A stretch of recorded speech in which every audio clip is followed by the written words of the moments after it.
Então nós vamos começar uma nova série chamada Enraizados. E antes disso, eu sinto de falar, enquanto o pastor estava orando ali, eu tive uma visão com uma pessoa e eu acredito que Deus te trouxe aqui porque Deus vai te curar nessa noite. Você estava dirigindo e você estava no volante, aparentemente para mim era um homem, mas pode ser que não seja, mas era um homem. E você estava dirigindo na pista e passou pela sua cabeça, no seu coração, você bater de frente com outro carro. Você tirar o carro da pista, você tirar a sua própria vida. Eu não sei quem é, não vou pedir para você vir aqui à frente, mas eu tenho certeza que no final do culto Deus vai te curar, amém? Você está sob a influência de um espírito de depressão, mas Deus vai tirar isso de você. Porque você é amado, Deus te trouxe aqui porque você é aceito por Ele, amém? Vamos lá. Então a palavra de Deus em Colossenses capítulo 2, nós vamos fazer uma exposição do texto. E nesse novo tema, nessa nova série de mensagens chamadas Enraizados, o pastor gosta muito disso, ele fala muito sobre isso, sobre os fundamentos, os alicerces. Ele tem pregado sobre isso, ensinado sobre isso. E o que Deus está fazendo nesses dias? Ele está colocando, não só colocando, mas relembrando os nossos fundamentos. Aquilo que é de valor para nós, aquilo que nós temos no nosso coração, o modelo de nós sermos igreja, o que nós fazemos, por que nós fazemos. Então essa série de mensagens vai falar a respeito disso. E hoje eu vou falar sobre 2 valores inegociáveis para nós. Amém? Mas antes disso, o texto base é Colossenses capítulo 2, versos 6 e 7. Mas nós vamos ler desde o versículo 1. Paulo aqui está continuando uma pregação, um ensino, um sermão sobre que todo homem deve ser apresentado diante de Deus perfeito, teleios. Então Paulo está ensinando ali os colossenses a respeito disso. E aí ele vai chegar agora no capítulo 2 e ele vai começar a dizer assim: porque quero que saibais, eu estou na revista corrigida, mas pode pôr, deixa na NVI que não tem problema. Porque quero que saibais, quão grande combate tenho por vós e pelos que estão em Laodiceia, e por quantos não viram o meu rosto em carne, para que seus corações sejam consolados e estejam unidos em amor ou caridade, enriquecidos na plenitude da inteligência para o conhecimento do mistério de Deus que é Cristo. Então vamos aqui, versículo por versículo. O primeiro versículo está dizendo assim: porque quero que saibais quão grande combate tenho por vós. Paulo, no primeiro versículo do capítulo 2, ele está falando e ele está expondo o coração de um homem de Deus.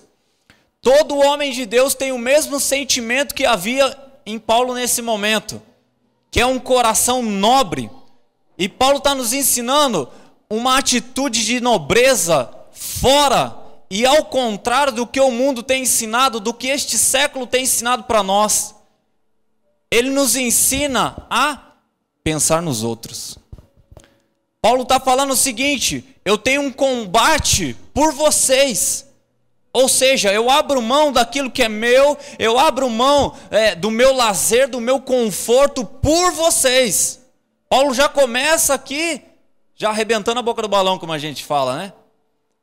Porque ele quebra uma mentira. E irmãos, nós estamos vivendo num século onde as pessoas são egoístas, onde as pessoas não conseguem olhar para o lado, onde as pessoas estão parecendo aquele burro de cabresto que coloca aqui e só olha para frente. As pessoas não se importam mais com as outras, e agora eu começo a entender, porque anos atrás, sinceramente eu não entendia isso. Quando a palavra de Deus diz que o amor de muitos se esfriaria. Eu ficava tentando imaginar algumas situações, mas hoje eu já consigo imaginar. Hoje o amor de muitos está se esfriando, não só fora da igreja, mas dentro da igreja. As pessoas têm no coração: eu vivo a minha vida, o problema é meu, eu resolvo os meus problemas. Mas meu vizinho, o problema é dele, ele que resolve o dele. Nós estamos, e eu me pego também nisso, irmãos. Eu estava olhando para o espelho sexta-feira e eu fiz uma pergunta para mim mesmo. Eu perguntei para mim, eu falei: será que você não está ficando frio demais? Será que as circunstâncias da vida, porque a vida, irmãos, eu não sei a sua, mas a minha não é fácil não. As circunstâncias do dia a dia nos fazem olhar para as pessoas e falar: irmão, Cuida da sua vida, eu cuido da minha. E aí eu olhei para mim e sinceramente eu perguntei, será que eu estou amando as pessoas? Será que eu consigo ainda amar as pessoas? Será que eu consigo ainda me preocupar com as pessoas como Paulo está falando? Eu tenho um combate por vocês. Paulo não está falando aqui, eu combato para ganhar dinheiro, eu combato pela minha vida pessoal, eu combato os meus problemas pessoais. Não, ele está falando, eu combato por vocês. E essa pergunta eu não consegui me responder. Se o meu coração tem sido alinhado com a palavra de Deus ao ponto de me preocupar com as pessoas ao meu derredor. Eu vivi uma circunstância essa semana na oficina. Irmãos, eu vou falar, mas não é regra geral, tá? Então não vai chegar lá com o carro lá e falar assim, ó, o Carlão fez isso, vai fazer. Eu vou falar porque é uma situação que eu fiz antes de montar a palavra e Deus já estava preparando meu coração para falar o que eu vou falar para os irmãos. E eu vivi uma situação em que um rapaz chegou lá com o carro, chegou desesperado lá e o carro deu problema no motor. Deu problema no motor do carro dele, e o cara não tem cartão e todo mundo que faz serviço comigo sabe que eu trabalho com cartão. E eu não faço na promissória. E aí o cara não tinha dinheiro, fundiu o motor do carro, o cara é meu cliente há mais de 20 anos e está naquela situação. E aí eu falei pro cara, ó, porque... E aí que foi um start no meu coração, porque eu falei para ele, cara, eu não posso fazer nada por você. O que eu posso fazer é arrumar teu carro. Essa é a condição da empresa, é isso que a empresa pode fazer por você. Se você quiser, senão você pode levar. E aí ele começou a chorar mesmo. E eu falei, uai, mas o que está acontecendo? O cara está chorando. E aí ele falando para mim, explicando a situação dele, eu moro sozinho, só eu e minha esposa aqui, há anos, não tenho família, não tenho ninguém, não tenho cartão de crédito, não consigo nada. E eu falei para ele, vai lá, aluga um carro enquanto você fica sem carro, porque ele precisa trabalhar com o carro só final de semana. Durante a semana ele podia deixar lá. Só que é um serviço que demora mais de 15 dias. Então ele não conseguia, ele ia ficar sem carro. Ele tinha um trabalho para fazer que ele tinha comprometido já há 2 anos, esse compromisso. E agora ele está diante dessa situação, o carro parado, não consegue andar, não consegue fazer nada, o mecânico também não pode ajudar, porque cansou de tomar calote. E aí como que faz? E aí eu lembro que eu fui para casa, e aí ele me mandou mensagem, ele falou, cara, você não consegue fazer nada por mim? Eu falei, cara, eu não tenho, eu vou tirar da onde? Eu vou emprestar que carro? E na hora eu lembrei do meu carro pessoal, e eu falei, quer saber? Eu vou fazer uma proposta para ele, eu vou alugar um carro, eu vou tirar um carro, vou alugar e vou emprestar o meu pessoal para ele fazer o trabalho. Irmãos, não vá na minha oficina pedir meu carro, tá? Não é regra geral. E aí, falei com a minha esposa falou, beleza, você vai cobrar quanto? Certo ela, né? Que eu vou alugar um carro. Aí liguei pastor, quanto custa para alugar um carro? Que ele alugou esses dias. Ele falou um X, falou um valor lá. Ele, rapaz do céu, hein? Miséria. E aí, o que acontece? Eu liguei para esse cara e falei, eu tô com uma ideia aqui. Eu vou te prestar meu carro pessoal, vou alugar um carro para mim e você faz o que você tem que fazer, depois você me devolve o carro. Esse cara começou a chorar e ele falou, cara, o que você está fazendo ninguém faz. E ele falou, cara, eu quero que você saiba que você não tem obrigação nenhuma de fazer o que você está fazendo. E eu falei para ele, eu estou fazendo... Perdão, falei o nome, miséria. Vocês não conhecem mesmo.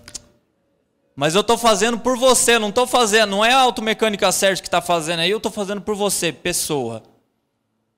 Porque o meu coração está frio, irmãos. E aí eu falei, e ele começou a chorar, e ele agradeceu, obrigado, eu vou aí buscar o carro. Eu falei, calma, segura aí. E aí Deus veio me dar uma mensagem sobre essa, onde Paulo fala, irmãos, eu tenho um combate por vocês. Eu paro de pensar em mim para pensar nos outros. Tá, o problema era dele, ele podia resolver, irmãos. Eu ia ter que me sacrificar, gastar dinheiro, fazer tudo que eu ia fazer por causa de uma pessoa que talvez, se eu não ajudasse, ia para outro lugar, eu nunca mais iria ver. Mas será que o nosso coração não está assim, irmãos? muito mais preocupado com as coisas terrenas, muito mais preocupado com o dinheiro, mas eu vou ter que abrir mão. A minha esposa teve que abrir mão, minha esposa ficou sem carro. E aí, glória a Deus, a igreja emprestou um. Não é regra geral também, não peça carro para a igreja. Mas irmãos, por que eu estou contando essa história? Porque, irmãos, nós estamos combatendo algo que esse mundo está ensinando. O amor de muitos está se esfriando. O coração das pessoas está frio em relação às outras. E nós precisamos combater isso como Paulo fazia. No verso 2, ele vai explicar o porquê que ele lutava. Diz assim: para que os corações sejam consolados, estejam unidos em amor e enriquecidos na plenitude da inteligência para conhecimento do mistério de Deus, que é Cristo. Então a primeira coisa, tem 3 motivos por que Paulo batalhava pelos irmãos. Primeiro, para que eles sejam consolados. Sabe, irmãos, às vezes vale a pena abrir mão do nosso conforto, do nosso lazer. Deus que me livre, está amarrado em nome de Jesus. Mas vamos supor que, eu vou te dar um exemplo do que é isso. Eu sou diagnosticado com câncer. O médico fala para mim que eu tenho 3 meses de vida. E aí a folga do pastor é segunda-feira. Sim, pastor? Não ligue para o pastor na segunda-feira. Todo mundo sabe que a folga dele é segunda-feira, mas aí ele fica sabendo dessa história no domingo à noite, que o Carlão foi diagnosticado com câncer. Deus que me livre, está amarrado.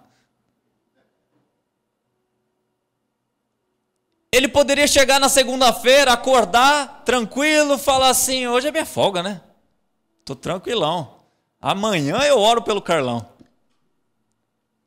Ou ele poderia simplesmente na folga dele, quando ele não precisaria estar fazendo isso, vir aqui para o prédio ou se ajoelhar no seu quarto e falar: Senhor, eu não aceito essa situação.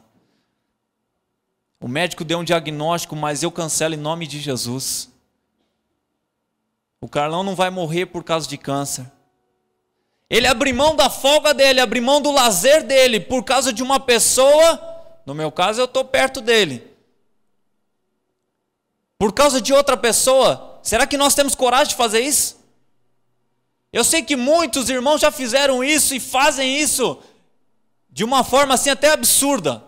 Mas será que nós não entramos num caminho que nós não queremos mais fazer isso por causa das nossas frustrações? Será que as circunstâncias que nós vivemos nos impedem de continuar fazendo bem? Então a primeira coisa, por que Paulo lutava? Para que sejam consolados, para que a nossa leve e momentânea tribulação produza em nós poder de Deus, para que o Espírito Santo nos sustente nas nossas fraquezas. Então Paulo lutava por isso. Segundo motivo, que está no verso 2, para que nós estejamos unidos em amor. Paulo batalhava, Paulo lutava, Paulo orava, Paulo se esforçava, ensinava, pregava, para que a igreja possa andar em amor. Quando nós estamos falando que o amor de muitos está se esfriando, é dentro da igreja. É o amor com o seu próximo. Não olha agora para quem está do seu lado, não. Mas é essa pessoa que está do seu lado. Depois você dá uma disfarçadinha, dá uma olhada para o lado aí e pensa: você está amando essa pessoa? Não, não era agora, irmãos, era para dar uma disfarçadinha. Ele percebeu, agora fala que você ama ele, né?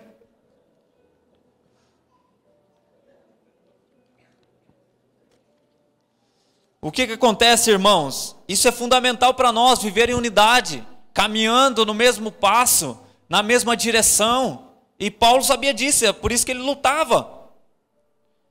Nós oramos por aquilo que nós valorizamos. Guarda isso no seu coração, nós só oramos por aquilo que nós valorizamos.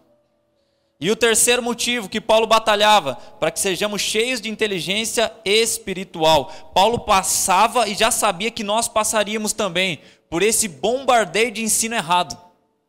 Hoje nós estamos passando por um bombardeio de ensino errado, de todo lado. Você abre a internet, tem ensino errado. Você vai para a escola, tem ensino errado. Aonde você vai, no seu trabalho, tem ensino errado. Então Paulo já sabia disso e ele fala assim: eu batalho, eu luto por vocês, para que vocês não caiam nesses ensinos. Deixa eu dar um exemplo, coach. O coach que estourou nos últimos anos aí. Parece ser bom, parece ser legal, parece que não tem nada de errado. Mas não é o evangelho. O único que pode transformar pessoas é o evangelho, não é o coach. Então o coach, o que fez? O coach tirou a centralidade do evangelho, que é o amor às pessoas, o amor ao próximo, e colocou o amor em si mesmo. Você vai ser vencedor, você vai ganhar, você vai vencer. Todos os ensinos do mundo é assim. É você que vai ser. Não é a pessoa do seu lado, não é o seu irmão. Não é ore pelo seu irmão, abençoe o seu irmão, é você. Acorde cedo, trabalhe, se dedique. Não que isso é errado, irmãos. Está muito certo. Mas o problema é que o centro é o amor a Deus e às pessoas, como João dizia. Que para mim amar a Deus, eu preciso amar as pessoas. Quantos estão entendendo? Diga amém. Então Paulo lutava por esses motivos, porque o resultado disso era o conhecimento do mistério de Deus. Qual era o mistério de Deus? Cristo. O mistério de Deus estava oculto desde a fundação do mundo. Só que vieram os profetas, os homens de Deus, todos eles que vieram no Antigo Testamento apontando para Cristo, apontando para o mistério de Deus. Os profetas viveram para apontar para Cristo. Isaías, se você ler o livro de Isaías, você vai ver que o livro de Isaías é sobre Jesus. Todo homem de Deus que viveu no Velho Testamento era para isso. Para que o mistério de Deus fosse revelado, e ele foi revelado em Cristo Jesus. Hoje, ele está revelado para nós. Basta nós olharmos com os olhos espirituais para ele. E tudo que nós fazemos, irmãos, tem esse propósito. Todo o nosso trabalho na igreja gira em torno disso. Os nossos cultos, discipulados, evangelismo. Para que nós evangelizamos? Para que as pessoas conheçam a Cristo. Por que nós discipulamos? Para que as pessoas se aprofundem em Cristo. Para que nós damos curso? Para que as pessoas se aprofundem no Senhor. Tudo isso que nós fazemos resulta em um só objetivo: que você conheça o nosso Senhor. Para que você se aprofunde nele. Paulo também era assim. Paulo era missionário, ele pregava, ele era pastor, ele fazia. Por quê? Porque ele queria que as pessoas conhecessem a Cristo.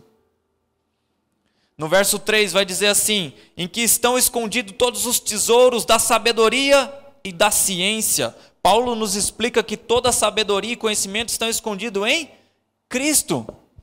Irmãos, eu fico triste quando as pessoas valorizam mais as coisas do mundo do que as coisas da igreja. Mais os ensinos do mundo do que os ensinos da palavra de Deus. Eu estou vendo um monte de gente, irmãos, querendo ficar rico e fica assistindo essas bobageiras da internet. Porque você vai ganhar milhões em uma semana. Porque você vai fazer isso. Porque você vai vender. Faça o meu curso, porque eu vendo o meu curso, depois você vende outro curso, que outro curso. Eu vejo um monte de gente buscando essas coisas. Irmãos, busca a palavra de Deus. Você quer enriquecer? Busca a palavra de Deus. A palavra de Deus tem toda a sabedoria e riqueza para dar direção em tudo que você quiser fazer. Irmãos, eu terminei o ensino médio, eu não fiz faculdade, não fiz nada. Hoje, pela graça de Deus, Deus tem me abençoado, mas eu não fiz nada.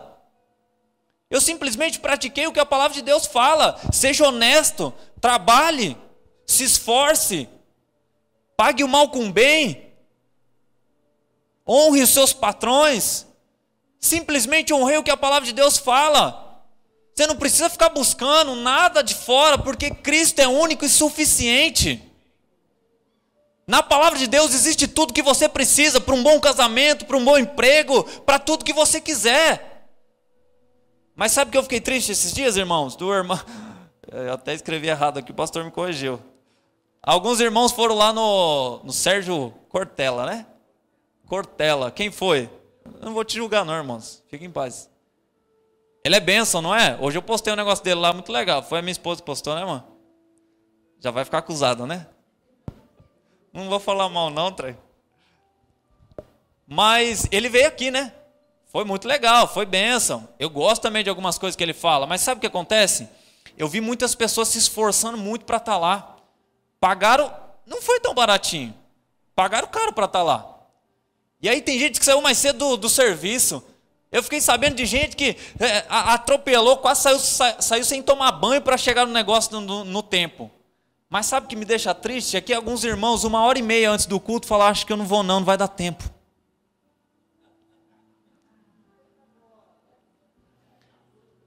Sabe, irmãos, as pessoas buscam mais ensino do mundo, não que não seja, porque ele é legal, ele é bênção. Mas a palavra de Deus tem toda a sabedoria e riqueza para você fazer o que você quiser. Todo culto você aprende algo novo, todo culto você é enriquecido pela palavra de Deus. E se você obedece a palavra de Deus, Carlão, eu sou crente há 30 anos, não prospero, porque você não obedece a palavra de Deus. Se você obedecesse a palavra de Deus, honrasse o seu patrão, você estaria no lugar dele já.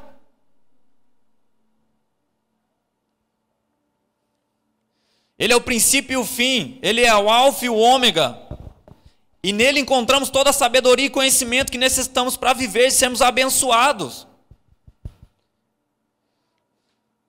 Verso 4 e 5 vai dizer assim: e digo isto para que ninguém vos engane com palavras persuasivas, porque ainda que esteja ausente quanto ao corpo, contudo em espírito estou convosco, regozijando-me e vendo a vossa ordem e a firmeza da vossa fé em Cristo. Então, tudo isso que Paulo está falando aqui, o que ele faz, o que ele luta, o porquê, para nós conhecermos a Cristo, resulta em algo. Sabe no quê? Para que nós sejamos firmes e não sejamos enganados. Tem muita gente sendo enganada pelos ensinos do mundo, irmãos. Tem muita gente achando que, mas é tão bonito o jeito que ele fala, é tão legal. Ele fala, ele encanta as pessoas. Tem muita gente se desviando, porque está ouvindo muita besteira. E Paulo está falando, vocês devem crescer no Senhor, para que vocês não sejam enganados. Agora no verso 6 e 7 que eu queria falar, que eu queria começar por aqui.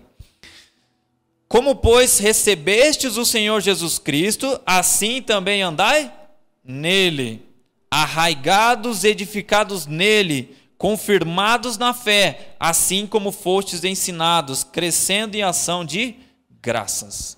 Então a palavra de Deus fala que assim como nós recebemos o Senhor Jesus? Pela fé e confessando com a nossa boca. É assim que nós recebemos o Senhor Jesus. Romanos 10, 9 vai dizer isso. Que nós cremos com o coração e confessamos com a nossa boca. É assim que nós devemos viver. Crendo que o Senhor tem promessas insondáveis para nós e confessando com a nossa boca, eu serei aquilo que Deus falou que eu sou.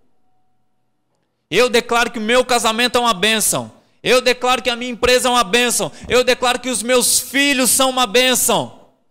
Crendo e confessando, Paulo está falando, assim como vocês receberam, assim vocês devem andar nele, devem continuar andando nele. O problema é que muitos param de confessar e começam a confessar coisas erradas, coisas que a palavra de Deus não fala. Nossa, mas eu estou com tanta dor.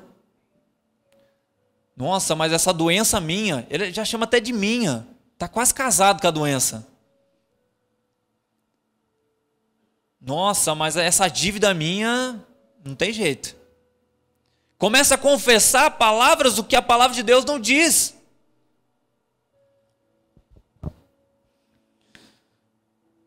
Mas olha que interessante, ele fala para nós andarmos arraigados e edificados. Outra palavra, aprofundem suas raízes e edifiquem a sua vida nele. Construam sua vida sobre ele. Então a palavra de Deus está falando assim, vocês devem construir sua vida sobre Cristo, sobre a palavra de Deus. Fiquem firmes na palavra de Deus. Vocês vão passar por dificuldades? Vão, mas fiquem firmes na palavra de Deus. Vai ter momentos em que vocês vão duvidar?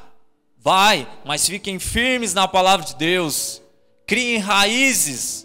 Criem raiz na sua igreja, irmãos. Criem raiz na sua família. Ou seja, o nosso fundamento, estrutura, nosso alicerce deve ser construído em Cristo. E Paulo aponta para 2 fundamentos aqui que faz parte do nosso fundamento como igreja também. Nós não estamos inventando a roda, nós só estamos expondo aquilo que Paulo também acreditava.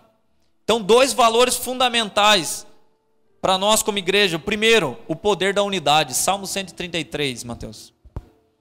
Salmo 133.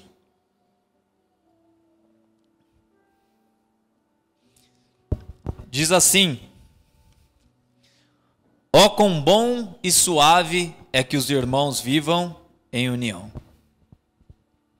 É como o óleo precioso sobre a cabeça, que desce sobre a barba de Arão, e que desce a orla das suas vestes.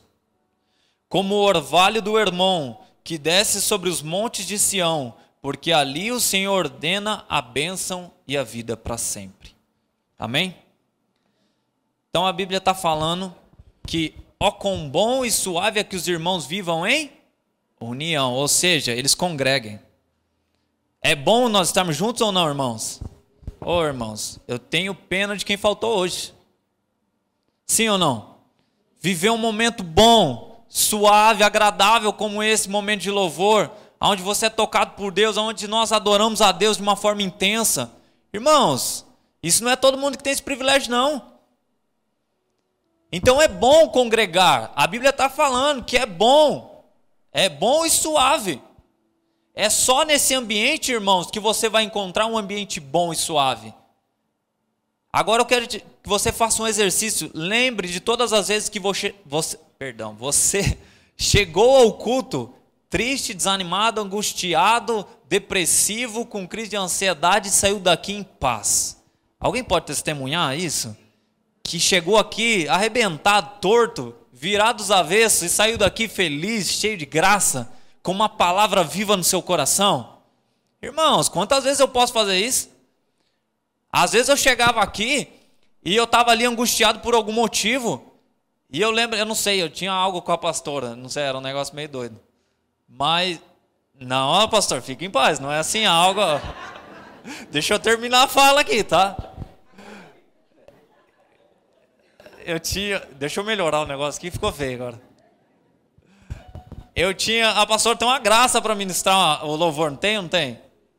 E eu não sei, eu estava lá de boa, eu chegava aqui, estava tranquilo, daqui a pouco ela começava a ministrar, eu começava a chorar. Mas chorar de soluçar, eu já tive algumas experiências assim, eu não sei explicar. Mas Deus me toca e eu começo a chorar de soluçar, de berrar ali, cair no chão e ficar chorando. Eu não sei. Eu não estava assim em depressão, eu não estava, mas algo que Deus fez ali, mas eu saio tão cheio de Deus daqui, tão cheio de esperança na vida, no Senhor. Essas experiências é só para quem congrega. Você já imaginou você lá na frente do seu computador, com chinelão de dedo, tomando aquele café gelado, porque já esfriou? E aí você, escutando uma palavra lá, você acha que acontece isso?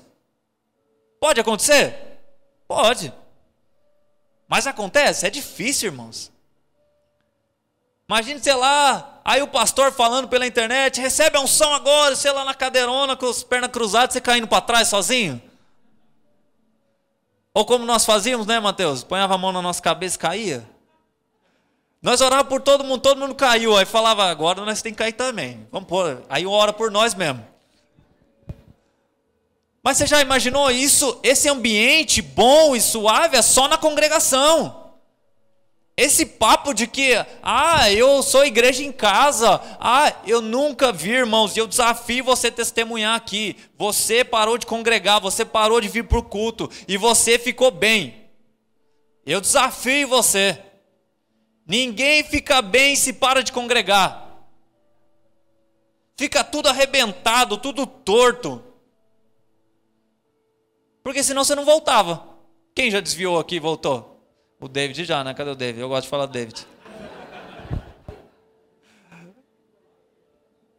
Mas por que ele voltou? Porque ele sabia que ele estava errado fora. Olha lá, viu? Quem já pisou no Santo dos Santos, em outro lugar, não sabe mais viver, irmãos. Não tem mais. Você pode sair de uma igreja e ir para outra igreja, mas fora da igreja é difícil, irmãos. É uma angústia. Eu não desviei nem vou, em nome de Jesus. Mas para quem já desviou, fala. É difícil, é angustiante, não existe, irmãos. Então congregar faz parte. Fala para o seu irmão, congrega, irmãos. Fala para ele agora, tá comigo, tá com Deus.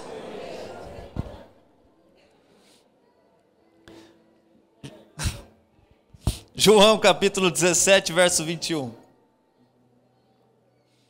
Olha aqui, olha o que Jesus vai dizer: para que todos sejam um como tu, ó Pai, o és em mim e eu em ti, que também eles sejam um em nós, para que o mundo creia que tu me enviastes.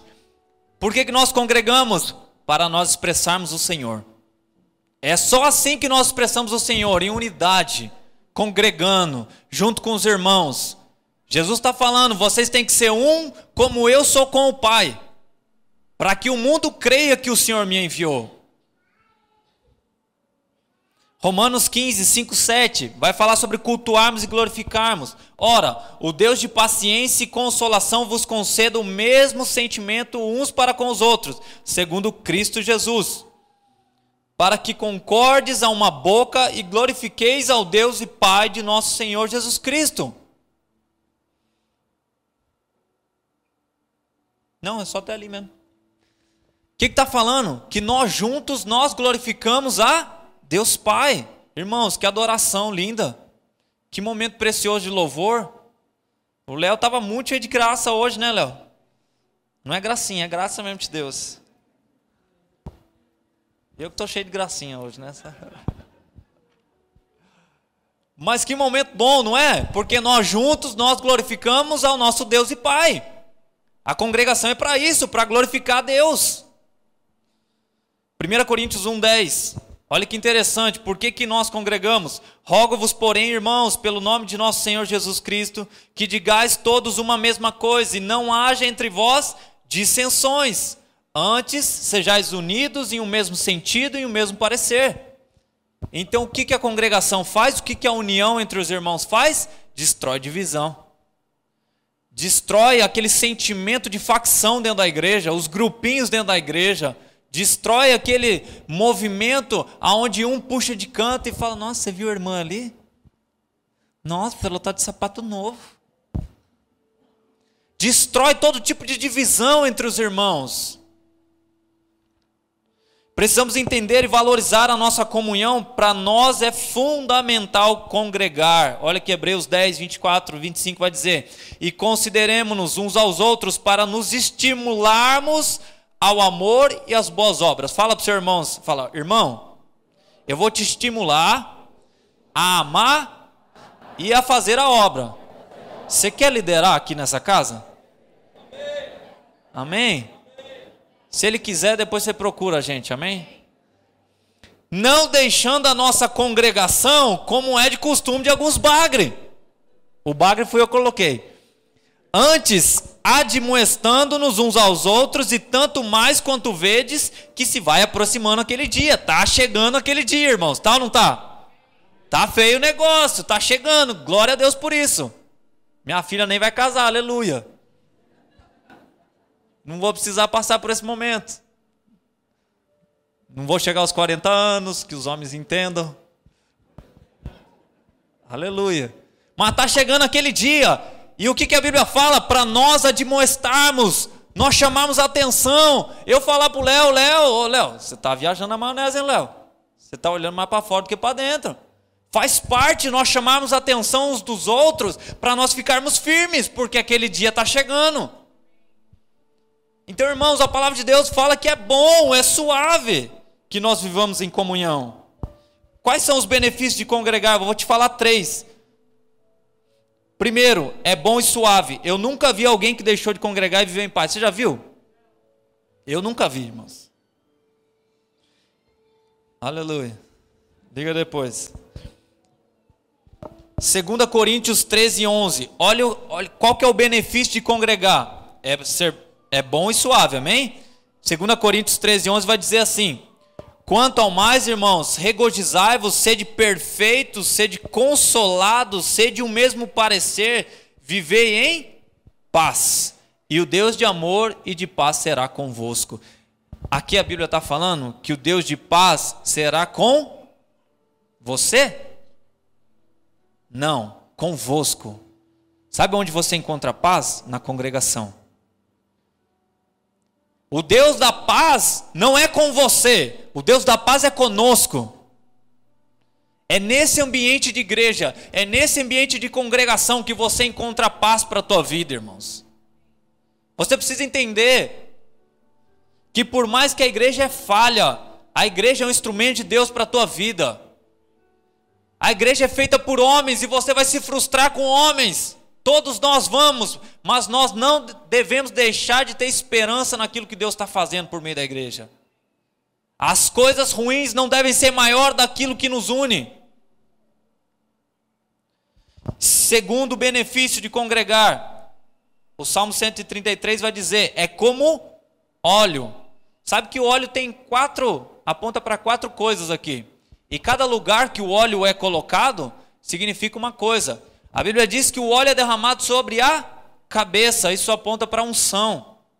Isso aponta para a escolha de Deus. Quando Deus escolhia um homem, Ele ungia o homem, derramava óleo sobre a cabeça do homem. Isso era um sinal de que Deus estava dando a unção dele para aquele homem, estava escolhendo aquele homem. Sabe aonde você encontra? A Bíblia está falando que viver em comunhão é como um óleo. Ou seja, viver em comunhão a unção. Você não recebe unção sozinho em casa. Você não recebe unção orando no monte sozinho, irmãos. Você recebe unção na congregação. Nós oramos um pelos outros. É Deus derramando unção sobre a tua vida através de outro irmão. Então, irmãos, nós precisamos aprender. Quando o óleo derramado sobre a cabeça é unção, é capacitação. Mas o óleo também era usado para colocar nas feridas. Sabe por quê? Porque a igreja é lugar de cura, congregação é lugar de cura. Aqui é onde nós somos curados fisicamente, nós somos curados emocionalmente. É aqui, é no liberar perdão, é no falar com o irmão, é no abraçar. Quantas pessoas eu já vi sendo curadas só num abraço? Quantas pessoas, irmãos, eu já vi se derramar aqui na frente por causa de um abraço, por causa de uma palavra. Você é amado. Você é aceito. Seus pais, o mundo, todo mundo te rejeitou, mas Deus te aceita. A igreja é lugar de cura, irmãos. É aqui que você vai receber sua cura. Você pode receber sua cura com um copo ungido em cima da sua TV? Sim ou não? Pode. Você não pode limitar Deus. Mas a Bíblia está falando no Salmo 133 que viver em união é como o óleo colocado sobre as feridas. Terceiro aspecto do óleo, quando ele é passado no rosto. Os hebreus tinham o costume de passar no rosto como protetor solar. Então o óleo também é um sinal de proteção. Congregação é lugar de proteção. Quando você congrega é um lugar onde você está protegido. É um lugar onde você está guardado. É um lugar onde você pode se expor. Você está em família.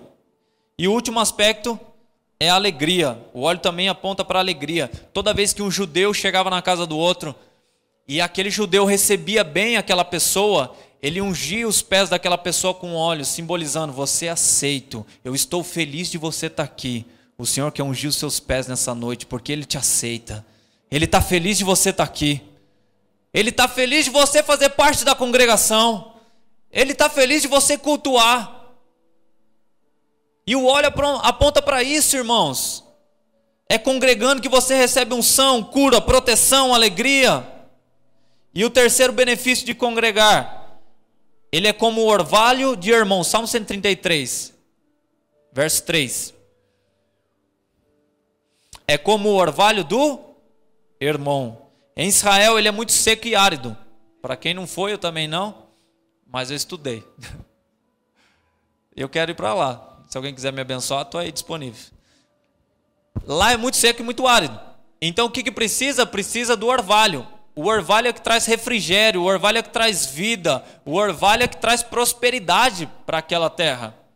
Então a Bíblia diz que congregar é como o orvalho. Ou seja, é na congregação que você encontra vida, é na congregação que você tem alívio, é na congregação que você tem prosperidade. É na congregação, é na união dos irmãos que você encontra a vida de Deus.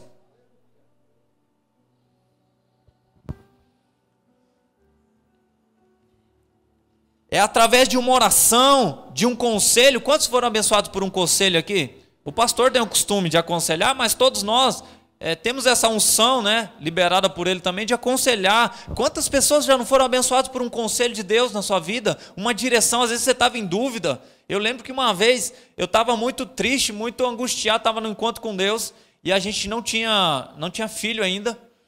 E aí eu tinha muito medo de ser estéril, né? Não sei, o diabo colocou isso no meu coração, eu tinha muito medo de ser estéril.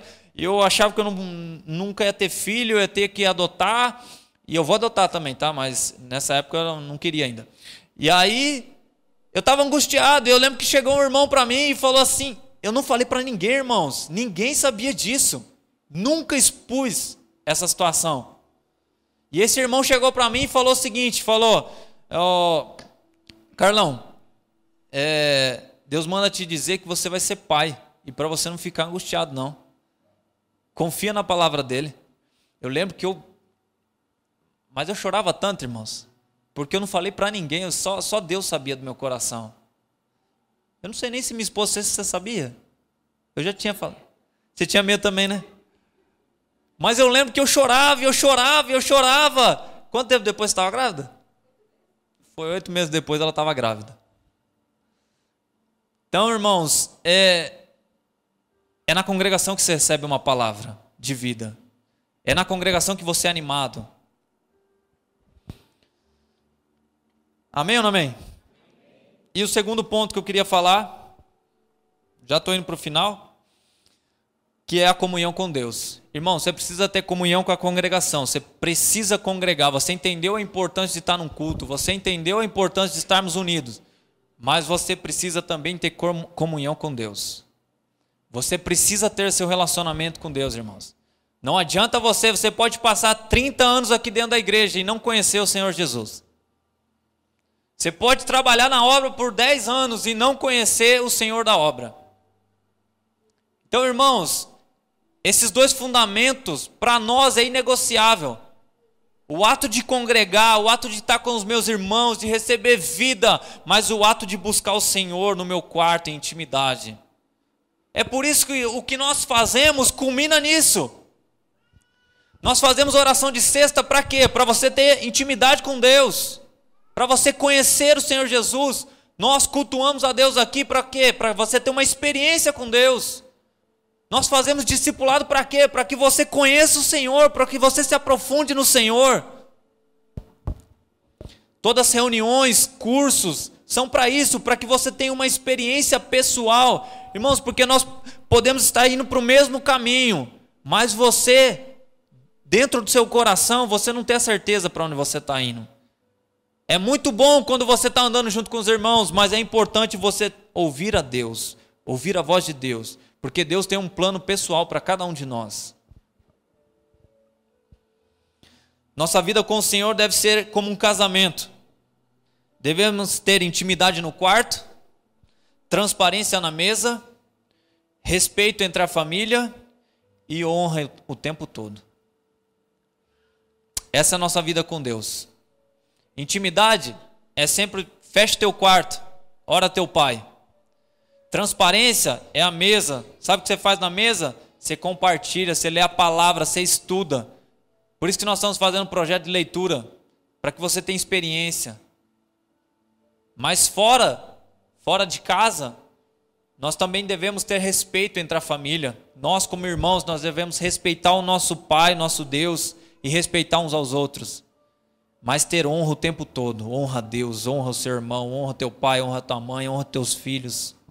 Quantos estão entendendo? Diga amém. Eu quero terminar assim, se o louvor puder subir.